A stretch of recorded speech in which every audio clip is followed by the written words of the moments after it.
आज की बेहद खास खबर आपके लिए बता दें कि 8वें पे कमीशन में 9,000 की जगह 25,000 रुपए होगी। न्यूनतम बेसिक पेंशन यूपीएस में होगा बदलाव। अधिक जानकारी के लिए सब्सक्राइब करें डीडीपी न्यूज। 8वें वेतन आयोग।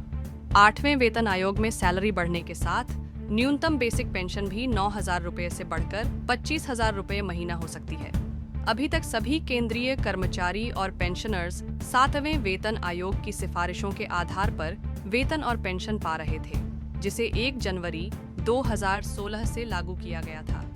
जानिए कब से मिलेगी 25,000 रुपए मंथली पेंशन 8वें वेतन आयोग। केंद्र सरकार ने आखिरकार 8वें वेतन आयोग 8th पे कमीशन के गठन का ऐलान कर दिया है।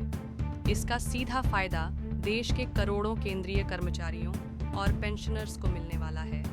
हर 10 साल पर बनने वाला वेतन आयोग कर्मचारियों के वेतन और पेंशन में बड़ा बदलाव लाता है। अभी तक सभी केंद्रीय कर्मचारी और पेंशनर्स 7वें वेतन आयोग की सिफारिशों के आधार पर वेतन और पेंशन पा रहे थे, जिसे 1 जनवरी 2016 से लागू किया गया था। अब 8वां वेतन आयोग अपनी सिफारिशें देगा और इन्हें 1 जनवरी 2026 से लागू करने की तैयारी है। हालांकि ऐसी उम्मीद है कि 8वें वेतन आयोग में सैलरी बढ़ने के साथ न्यूनतम बेसिक पेंशन भी 9,000 रुपए से बढ़कर 25,000 रुपए महीना हो सकती है।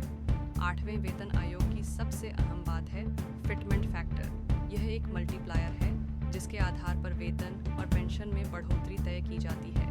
अगर मौजूदा पेंशन 30,000 रुपए है और फिटमेंट फैक्टर 2.5 तय किया जाता है तो नई पेंशन 75,000 रुपए तक पहुंच सकती है।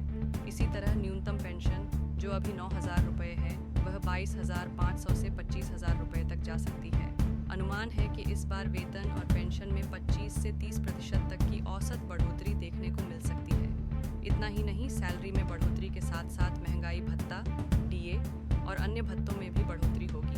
अभी 7वें वेतन आयोग के तहत डीए 50% तक पहुंच चुका है, जिसकी वजह से वेतन स्ट्रक्चर में रिवीजन की जरूरत महसूस की जा रही थी। नया वेतन आयोग आने से महंगाई भत्ते की कैलकुलेशन भी नई बेसिक सैलरी पर होगी, जिससे भविष्य में होने वाली हर डीए बढ़ोतरी का असर और ज्यादा होगा।